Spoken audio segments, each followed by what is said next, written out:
Hello बच्चों, चलिए इस क्वेश्चन को सॉल्व करते हैं। क्वेश्चन बोल रहा है heat is supplied to a diatomic gas at constant pressure then the ratio of delta Q, delta U, delta W is. अच्छा, यहाँ पर बात को समझने की कोशिश कीजिएगा।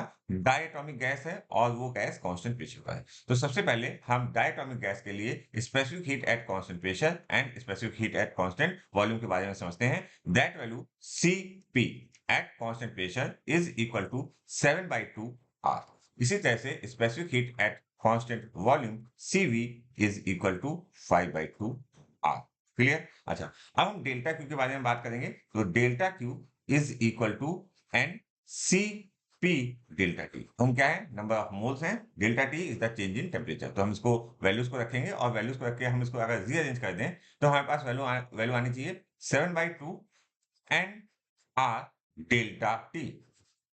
इसी तरह से हम डेल्टा यू निकालते हैं। तो डेल्टा यू क्या होता है? Delta U is equal to N C V delta T.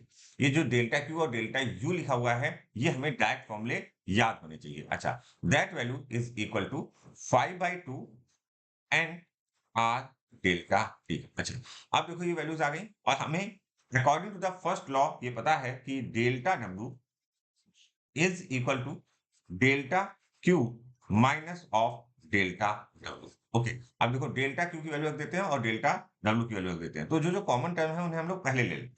Common term को हम लोग पहले ले लेते हैं। N R delta T common है तो हमने लिख दिया एन आर डेल्टा टी।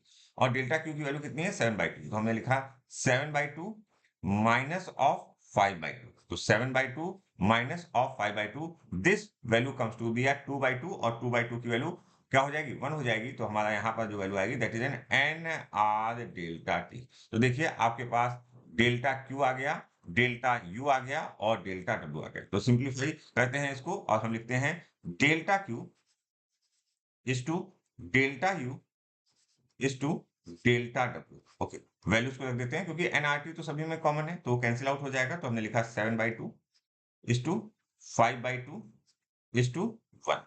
तो अगर हम इसको सिंप्लीफाई करेंगे तो इसका जो वैल्यू आएगी in the terms of ratio that is 7:5:2। तो देखते हैं कौन सा हमारा आंसर सही है। Option 4 is correct for this question.